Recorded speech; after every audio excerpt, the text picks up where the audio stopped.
It's Melissa here. I had a really cool card idea for you that I thought I'd share today. I made this a couple years ago as a birth announcement. I really liked it, so I thought maybe you all would like to try and make one too. The birth announcement that I made, I did not put the ribbon on it because I mailed it, so the ribbon is optional. But let me open it up and show you just what it looks like. And this one's going to be an all-occasion card. I think maybe I may use it as a Mother's Day card, but I just want to keep it blank so that when I'm ready to use it, if a birthday comes up and I don't have a card made, I'll have something. So there we go. So that's how it folds back together. And let me show you how to make it. You start with a piece of 12 by 12 scrapbook paper. Double-sided works best. So this is what I have. And you'll want to cut out a square of scrapbook paper up to 6 inches. Any larger than 6 inches and it won't fit onto a 12 by 12 sheet of paper. So I've already cut that out. I used a 5-inch square. And then you want to use your compass. And let's see, we want to go around this on all sides to make sure it's going to fit. Yes, it's in the middle. So, alright, let me zoom in just so you can really see this. Alright, so I've got my paper on there. I'm going to hold it down really firmly, and I'm going to put the tip of the pencil at the very corner of the square, and then put the little pointy thing there in the middle of the piece of paper, and just go around to make a semicircle. And your semicircle, you want to make it, you want to set your compass to whatever half the size of the square is. So this is a 5-inch square, so I set my compass to 2.5 inches. Now let me zoom back out so you can see me do the whole thing.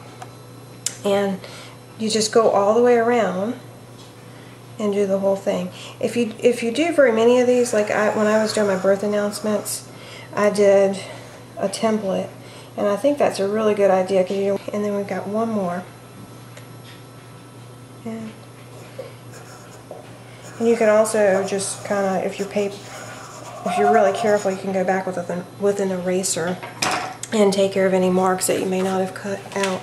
So then I use these little scissors like that. You could use an X-Acto knife and just cut the whole thing out. Here's a template that I made.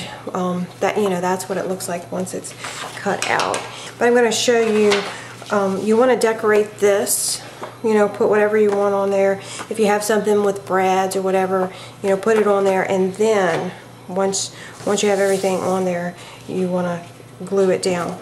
Alright, so I'm going to cut this out and I'll be right back. Hi, I'm back. I cut it out. That was fast, right? Alright, so now we've got that cut out. We've got our square. And so the next thing that we need to do is fold down the edges. And what I like to do is put a ruler on here. I should turn it this way. And let me make sure you can see. Let me zoom in just a little bit. And then just fold it up. I like to take the bone folder along the back and just kind of get the edge going. Get a 90-degree angle. And then fold it over and take the bone folder and give it a nice crisp fold. And then flip it over and do the same thing to the back. And you just keep doing the whole thing like that.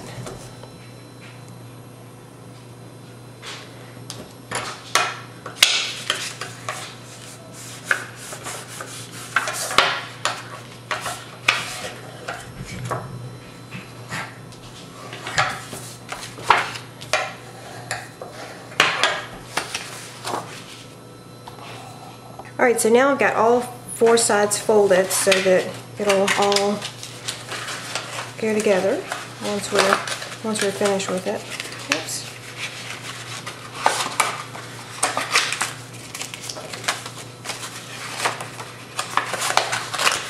Goodness, there we go. So there we go. That's the start.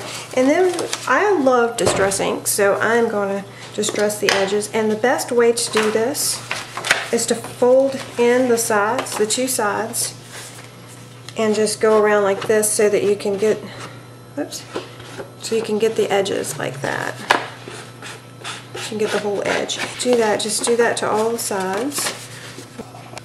So now I'm just distressing my little 5-inch square that I have to go on the inside.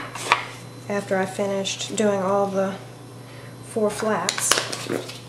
And see, there we go. That's going to be our card. And like I had said earlier, you want to decorate this with any kind of embellishments that you might want to put, if you want to put brads or anything like that through there. If not, don't worry about it. You can just put it on there. I think I'm going to go ahead and glue it down. And I like to use the tape gun.